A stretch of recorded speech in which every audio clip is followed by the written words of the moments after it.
Assalamualaikum warahmatullahi wabarakatuh. Perkenalkan, saya Dr. Dewi Mustika. Saya adalah dosen di Fakultas Kedokteran Universitas Brawijaya, Program Studi Kedokteran. Pada kesempatan ini, perkenankan saya menampilkan pernyataan diri dosen dalam unjuk kerja Tridharma Perguruan Tinggi di bidang pengajaran. Dalam video ini akan ditampilkan 3 aspek pengajaran yang mencakup delivery, interaction, dan assessment dalam mata kuliah fisiologi yang diperuntukkan mahasiswa program studi kebidanan. Mata kuliah fisiologi di Prodi Kebidanan merupakan bagian dari rumpun mata kuliah Bioscience 1 yang berbobot 3 SKS dan diberikan kepada mahasiswa pada semester 1. Mata kuliah fisiologi membahas konsep dasar dan mekanisme fungsi berbagai sistem organ dalam tubuh manusia yang berperan dalam mempertahankan keseimbangan internal atau homeostasis serta mendukung kehidupan dan aktivitas seluler. Materi disampaikan melalui kegiatan perkuliahan dan praktikum terstruktur untuk membangun pemahaman konseptual dan keterampilan dasar yang relevan dengan praktik kebidanan.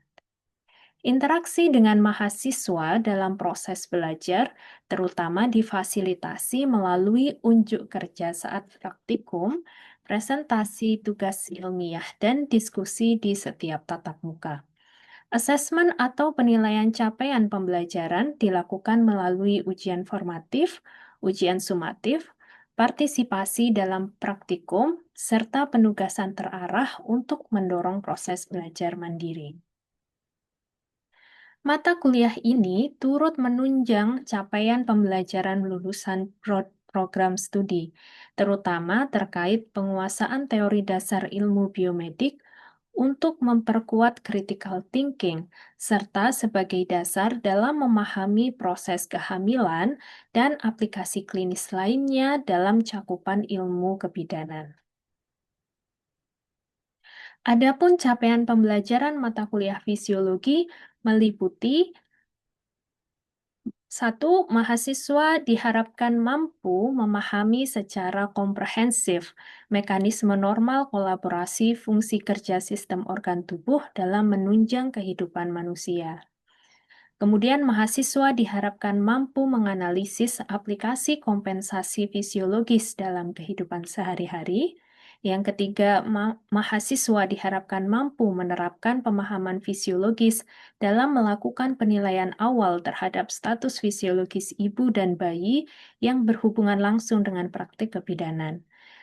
Keempat, mahasiswa diharapkan mampu menjelaskan konsep dasar fungsi sistem organ dalam tubuh manusia secara normal sebagai dasar untuk memahami perubahan fisiologis dalam kehamilan, persalinan, nifas, dan masa reproduktif perempuan. Selain itu, mahasiswa juga diharapkan mampu mengkolaborasikan pengetahuan fisiologi tubuh manusia dalam komunikasi ilmiah. Sesuai dengan capaian pembelajaran tersebut, terdapat 13 materi pembelajaran yang akan diberikan kepada mahasiswa, yaitu 1. Homeostasis dan transportasi membran, 2. Fisiologi neuromuskuler muskuloskeletal, 3. Sistem saraf pusat, tepi, dan autonom, 4. Panca indera, 5. Jantung, sirkulasi, dan limfatik, 6. Ginjal dan proses miksi, 7. Respirasi dan keseimbangan asam basa, 8. Sel darah, sistem imun, dan hemostasis, 9. Gastrointestinal dan hepar, 10. Endokrin, 11. Reproduksi wanita, 12. Reproduksi pria, dan yang terakhir adalah fisiologi neonatus. Materi pembelajaran ini akan disampaikan kepada mahasiswa melalui kuliah secara luring maupun daring. Saat proses pembelajaran, selain menyampaikan pokok-pokok materi, studi kasus akan disajikan untuk memicu diskusi dan meningkatkan pemahaman terkait aplikasi klinis. Pada video ini akan kami tampilkan cuplikan perkuliahan secara daring dengan topik fisiologi ginjal dan proses miksi pada akhir kuliah. Untuk memenuhi capaian pembelajaran, praktikum dilaksanakan dengan tujuan untuk meningkatkan pemahaman terkait kolaborasi respon antar sistem organ tubuh terhadap stimulasi dari dalam maupun luar tubuh. Dalam hal ini, dipilih 4 topik praktikum yaitu praktikum vital sign, praktikum cook pressure test, praktikum dengan menggunakan Power Lab, serta praktikum Dry Lab dengan menggunakan software VisioX. Selain itu, untuk mendorong proses belajar mandiri, tugas telaah literatur dan diskusi secara berkelompok diberikan dengan output penyusunan makalah ilmiah berdasarkan telaah pustaka dan artikel ilmiah terkini, serta presentasi sebagai bentuk komunikasi ilmiah dan integrasi pemahaman fisiologi secara komprehensif. Adapun rancangan penilaian pada mata kuliah ini meliputi komponen tugas dengan bobot 20%, praktikum 15%, ujian topik 15%, ujian tengah semester 25%, dan ujian akhir semester 25%. Pada awal pembelajaran, pustaka utama yang akan digunakan dalam proses pembelajaran disampaikan kepada mahasiswa, terutama sebagai referensi untuk belajar mandiri. Terdapat 3 textbook fisiologi yang digunakan dalam mata kuliah ini, meliputi Guyton and Hall Textbook of Medical Physiology, kemudian Human Physiology from Cell to System, dan yang terakhir adalah Fisiologi karya Costanzo. Selanjutnya, akan kami sajikan cuplikan video saat proses pembelajaran secara daring dengan topik fisiologi ginjal dan proses miksi. Assalamualaikum warahmatullahi wabarakatuh. Perkenalkan, saya Dr. Dewi. Nama lengkap saya Dewi Mustika. Kalian bisa panggil saya Dr. Dewi. Selama 3 tahun lebih ini saya sedang menjalankan tugas belajar, sehingga mungkin selama ini belum ada yang pernah ketemu saya secara langsung ya. Posisi saya sekarang kebetulan tidak sedang di Malang, sehingga tidak bisa melaksanakan perkuliahan secara tatap muka. Oke ya, judul kuliah kita hari ini adalah Physiology of Kidney atau Fisiologi Ginjal. Sumber utama yang kita pakai itu adalah Guyton. Kemudian kalian juga bisa pakai Human Physiology dari Sherwood. Saya rekomendasikan yang kedua ini karena saya rasa dibacanya untuk yang pemula lebih mudah ya. Ini adalah tujuan pembelajaran kita hari ini. Yang pertama, kita akan review sedikit ya, karena mungkin di pelajaran dari anatomi sudah disampaikan ya terkait dengan anatomi ginjal. Saya hanya akan mereview yang terkait dengan fisiologinya saja. Kemudian kita akan bahas fungsi dari ginjal terkait dengan perannya dalam menjaga kondisi homeostasis.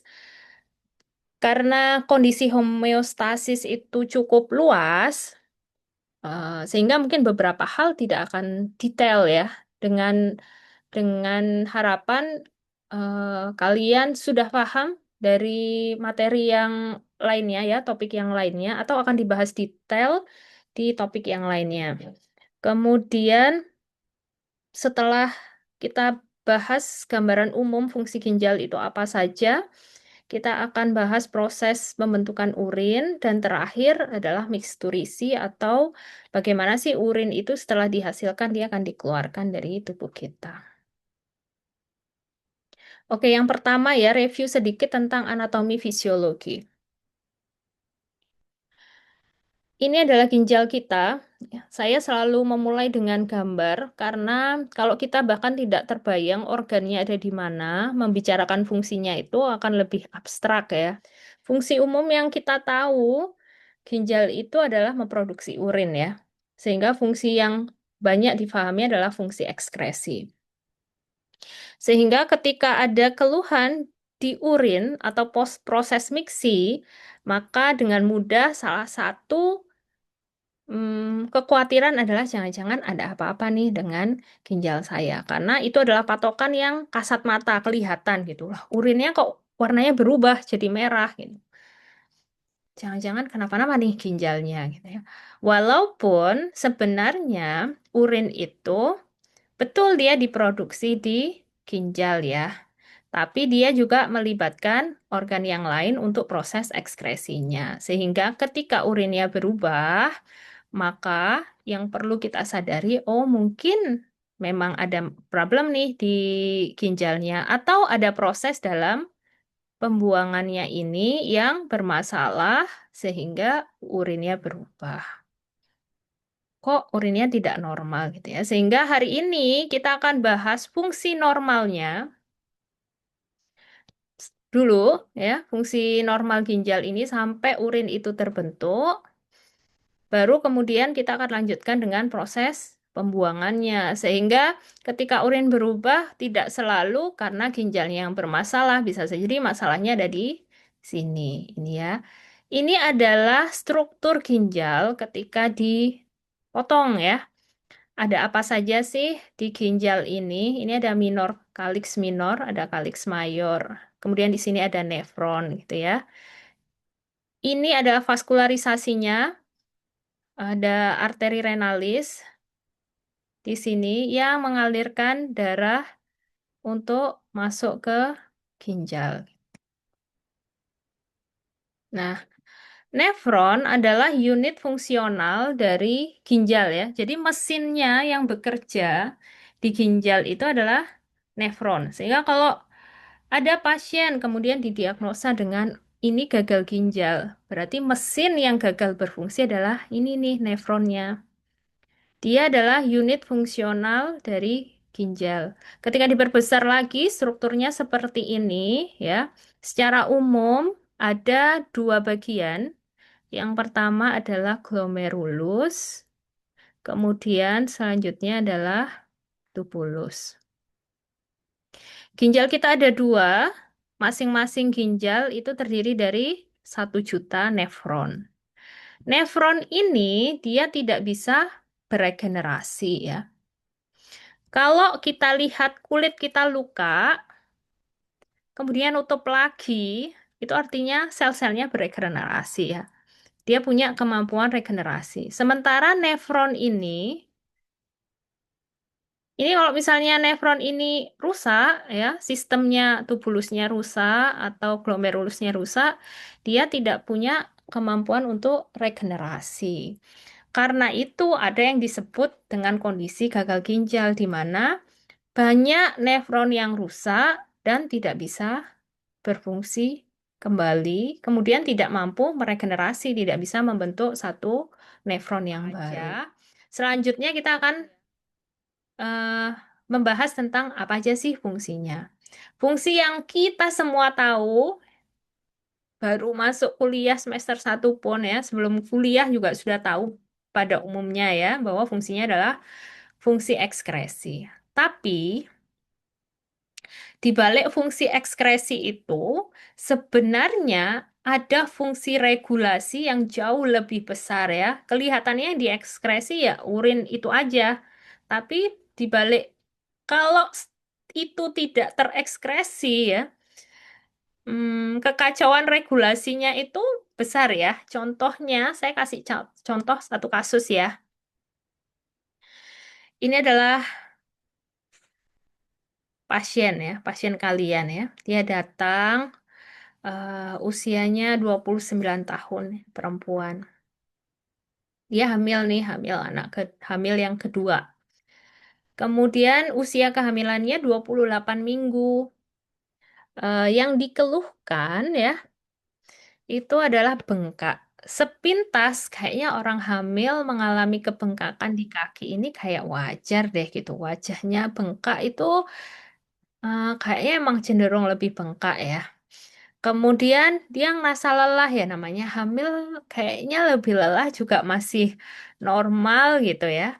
Kemudian keluhan yang lain yang agak perlu kemudian meningkatkan kewaspadaan adalah kok jumlah urin yang keluar si pasien ini ngerasa turun banget gitu ya. Decrease urine output di 1 minggu terakhir ini. Kita ya kalau ketemu pasien, kenapa sih kok kita itu penting belajar fisiologi? Contoh paling mudah, karena kita tahu bahwa fungsi dari satu organ itu normalnya adalah A, maka kalau fungsi A ini kita ngerasakan berubah, kita kan sudah bisa mendiagnosa secara garis besar ya. Oh, ini organ ini nih yang bermasalah. Contoh, pasien itu kalau sakit mata, itu dia udah tahu duluan sebelum dokternya mendiagnosa. Dia datang, "Dok, mata saya sakit." Dia sudah bisa pointing ya, menunjuk organ yang sakit. Kenapa? Karena dia tahu bahwa mata itu fungsinya penglihatan ya. Sehingga kalau dia ngerasa ngelihat kok kabur ya, dia udah bisa mendiagnosa umum ya. Mata ini yang bermasalah gitu, nggak mungkin telinga gitu, karena dia tahu fungsinya adalah melihat. Itulah kenapa kita perlu sekali tahu fungsi normal. Karena kalau normal fungsinya aja kita nggak tahu, kita nggak akan bisa punya awareness bahwa ini nih pasien ini kayaknya ginjalnya deh ada masalah gitu. Karena kita nggak tahu fungsi ginjal apa, ketika fungsi itu berubah, kita nggak punya sensitivitas untuk melihat itu ya. Itu contoh mudahnya. Pasien yang datang, kemudian fungsi pendengarannya berubah ya, kok sebelah kiri ada kedengaran grebek-grebek gitu. Walaupun dia tidak melihat adanya abnormalitas di telinganya ya, kalau dilihat di kaca kayaknya telinganya normal aja gitu. Tapi karena dia tahu fungsi telinganya berubah, dia udah bisa ngomong duluan ke dokternya, "Dok, ini telinga saya kayaknya ada masalah, Dok. Saya pendengarannya kurang jelas." Sama ya dengan hal itu, kalian belajar apa sih fungsi ginjal itu harapannya jadi tahu kok urinnya turun ya. Jangan-jangan ada masalah nih dengan ginjalnya. Apakah indikatornya hanya urin? Apakah fungsinya hanya sekedar menghasilkan urin? Kan tidak ya. Itu yang akan kita bahas hari ini. Contoh di kasus ini, pertama yang membuat pasien datang dan aware itu adalah jumlah urin ya. Urinnya kok jadi sedikit sekali ya. Kemudian kalau kita lihat di sini, itu ketahuan bahwa pasien pun merasa kok bengkak ya. Jadi dari sini kita udah bisa melihat bahwa ini kayaknya ada masalah dengan regulasi nih. Ada masalah dengan regulasi cairannya. Kemudian kita lakukan anamnesis dan pemeriksaan lebih lanjut. USG ya. Dari sini kita punya gambaran, Dek, bahwa ketika ginjal bermasalah, itu nggak sekedar urin saja ya, kelihatannya yang berubah. Tapi kondisi tubuh secara umum itu berubah. Kenapa? Karena fungsi dari ginjal itu adalah banyak, multiple, nggak sekedar ekskresi. Di balik fungsi ekskresi itu jauh lebih besar adalah fungsi regulasi. Tujuan dari regulasi ini adalah kembali lagi ke homeostasis ya. Kalian ada satu bab sendiri mungkin ya membahas homeostasis. Menjaga kestabilan environment dalam tubuh kita. Ketika homeostasisnya terganggu, maka sign and symptom yang muncul itu ya akan banyak ya, nggak cuman satu. Apa aja sih fungsi yang multiple itu? Satu yang jelas fungsi ekskresi.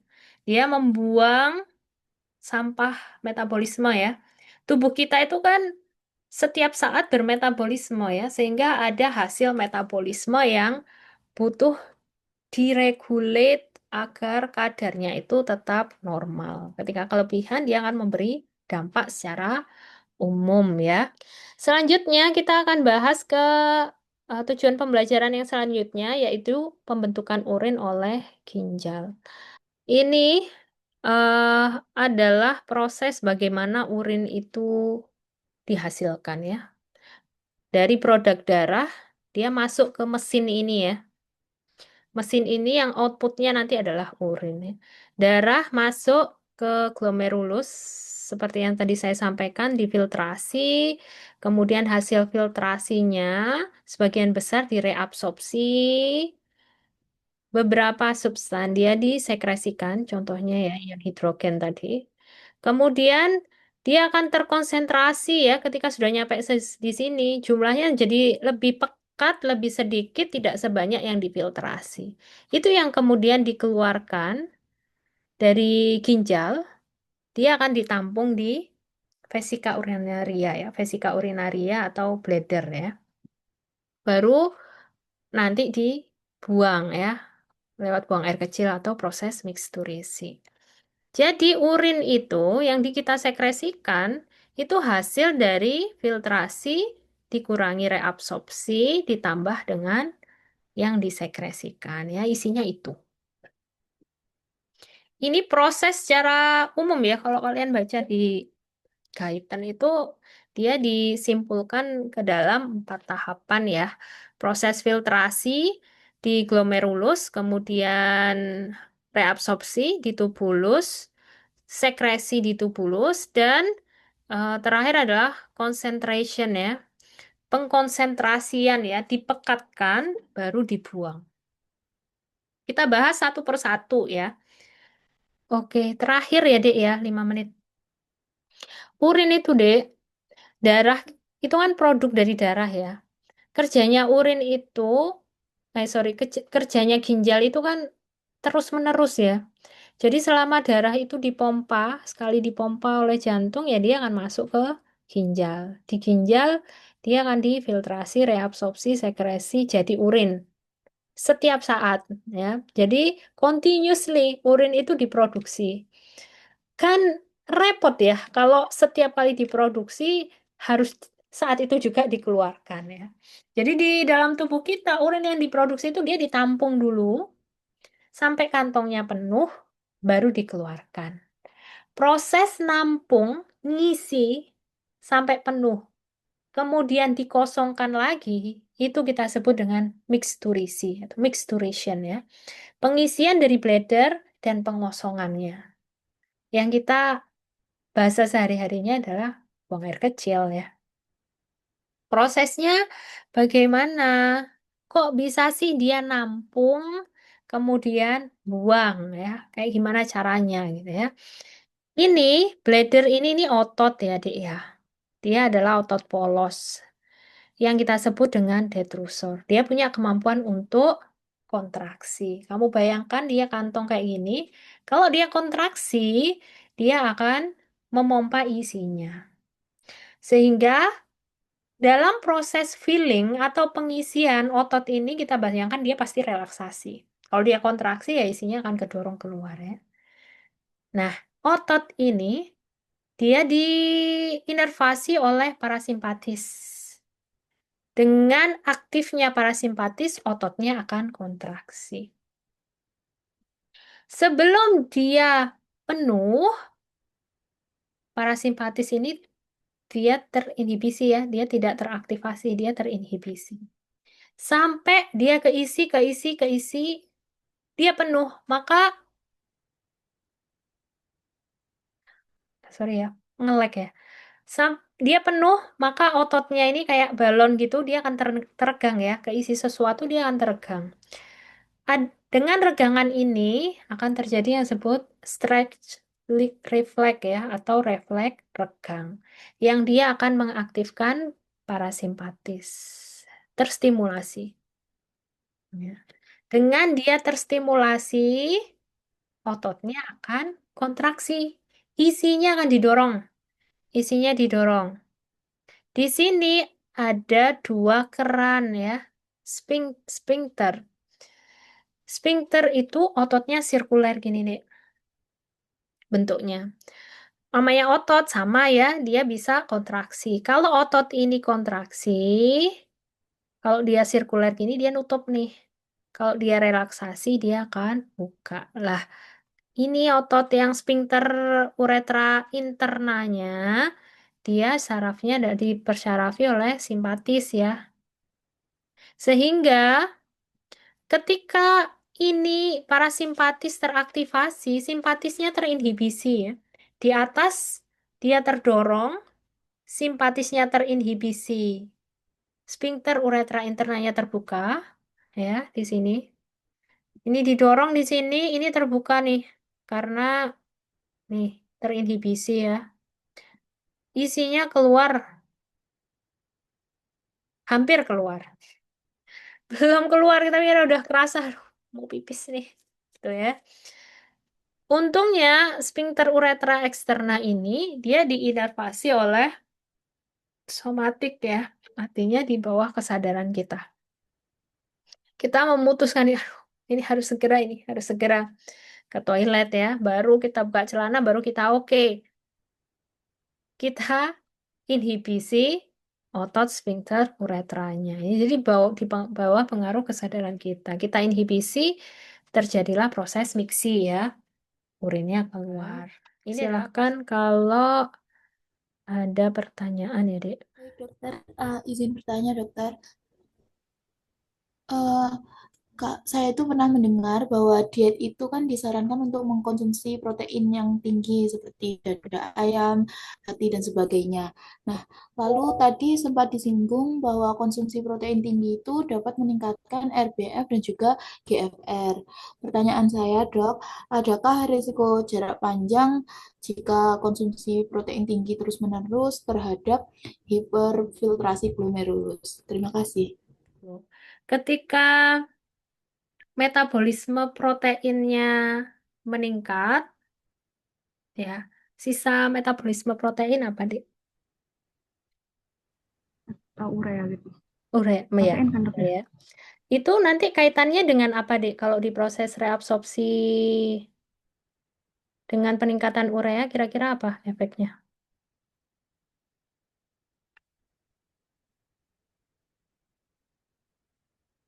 Urea itu berpengaruh dengan pemekatan ya, konsentrasi di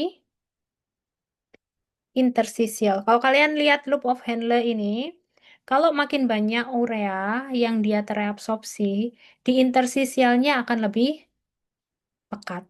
Dengan lebih pekatnya interstisial, ketika hasil filtrasi itu masuk di loop of Henle, eh, cairan yang keluar, yang tereabsorpsi itu cenderung akan lebih banyak. Sodium yang tereabsorpsi akan cenderung lebih banyak. Ketika nyampe di eh, proksimal, distal ya, yang berjalan di antara aferen dan eferen, jumlahnya akan lebih sedikit ya. Lansia dokter, dan di mana kalau di lansia sendiri itu untuk penyakit ginjal sendiri itu malah tidak ada gejalanya gitu dokter. Apakah hal tersebut itu benar ataupun eh, mengapa ya dokter kalau semisal memang hal tersebut itu benar, mengapa kalau di lansia itu nilai dari renal clearance-nya itu lebih rendah dan juga cenderung tidak ada gejala untuk penyakit ginjalnya.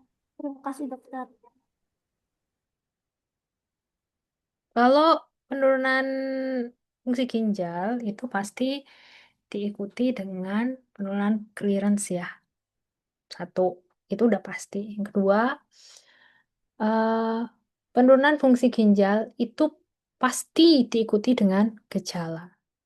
Demikian video dari saya atas perhatiannya. Saya ucapkan terima kasih.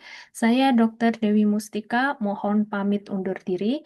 Semoga video ini dapat bermanfaat dan akhir kata saya ucapkan wassalamualaikum warahmatullahi wabarakatuh.